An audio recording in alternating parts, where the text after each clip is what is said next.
Hello everyone. मैं जानता हूँ आपके एग्जाम्स पूरे हो चुके हैं और बहुत मज़े आ रहे हैं सभी को। एग्जाम्स जैसे भी हुए अच्छे हैं बुरे, लेकिन पेपर ख़त्म होने का मज़ा तो कुछ और ही होता है। और क्योंकि सबके एग्जाम्स ख़त्म हो चुके हैं तो मैं कुछ एडवाइस आपके लिए पोस्ट एग्जाम्स भी लेकर के आया हूँ।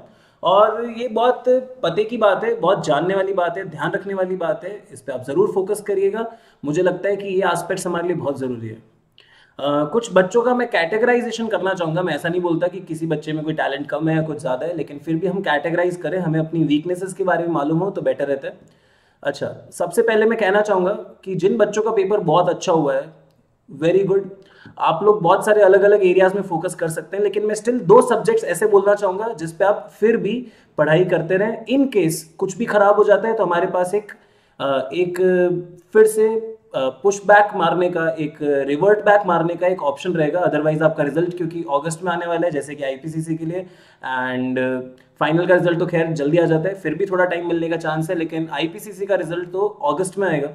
अगस्त में आने के बाद आपके पास टाइमिंग बहुत कम रहता है। अगर आप दोनों ग्रुप में बाय चांस फेल हो जाते हैं, मैं नहीं चाहता आप फेल हो, लेकिन बाय चांस अगर हो जाते हैं तो इसके लिए कंटिजेंसी प्लानिंग करना बहुत जरूरी है। इस वजह से मैं कहूंगा कि आप अपनी लाइफ को एंजॉय जरूर करें। नो डाउट अभी आप लोग पढ़ के उठे, मुझे आपको ऐसा नहीं कहना चाहिए कि आप पढ़ना स्टार्ट कर दें, लेकिन आप फिर भी एक एस्पेक्ट, एक आपका टैक्सेशन पेपर का और एक कॉस्टिंग एफएम, इसको थोड़ा सा स्ट्रांग रखना। सो दैट आपको, क्योंकि अभी ऑलरेडी 70 to 80% चीजें प्रिपेयर्ड हैं, तो बहुत जल्दी आप रिकैप्चर कर पाएंगे। लेकिन अगर आपने गैप लगा दिया तो रिकैप्चर करना मुश्किल हो जाएगा in case of any contingency. Apart from that आप एंजॉय करें, मैं ये दो सब्जेक्ट्स के लिए खास कहना चाहूंगा। सेकेंडली, मैं ये भी बोलना चाहता हूं कि बहुत सारी चीजें बच्चों पर्सनालिटी पे मैटर करती है।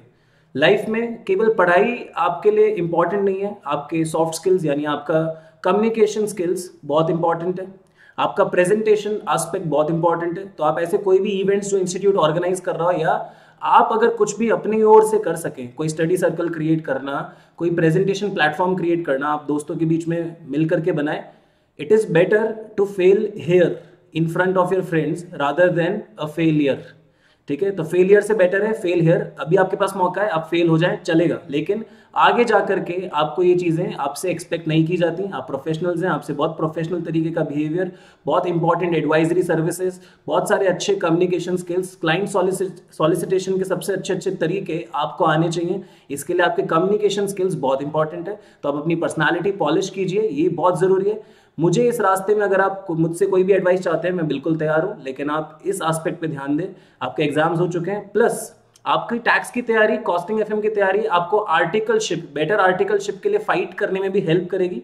सो प्लीज उसको इन साउंड तैयारी रखें। जीएसटी एक बहुत बड़ा कॉन्सेप्ट आ रहा है, तो आप क्यों ना उसको भी प्रिपेयर करना स्टार्ट करें, बिकॉज ये एक बडिंग फील्ड है और आगे जाके क्योंकि सब कुछ जीएसटी पे कन्वर्जन स्टार्ट हो जाएगा, आप इसके ऊपर भी अपनी चर्चाएं कर सकते हैं, डिस्कशंस कर सकते हैं, पढ़ाई कर सकते हैं। ठीक है, फर्स्ट मूवर एडवांटेज ऑलवेज क्या रहता है, यूजफुल रहता है। तो मैं चाहूंगा कि आप इसको तैयार करें।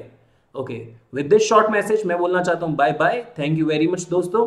मैं चाहता हूँ आपका जो भी ट्रायल रहे अच्छा रहे, आपका रिजल्ट्स आए बहुत अच्छे आए। All the best everybody. मैं और ऐसी एडवाइसेस लेके आते रहूंगा और आपको एंटरटेन भी करता रहूंगा। Till then bye bye.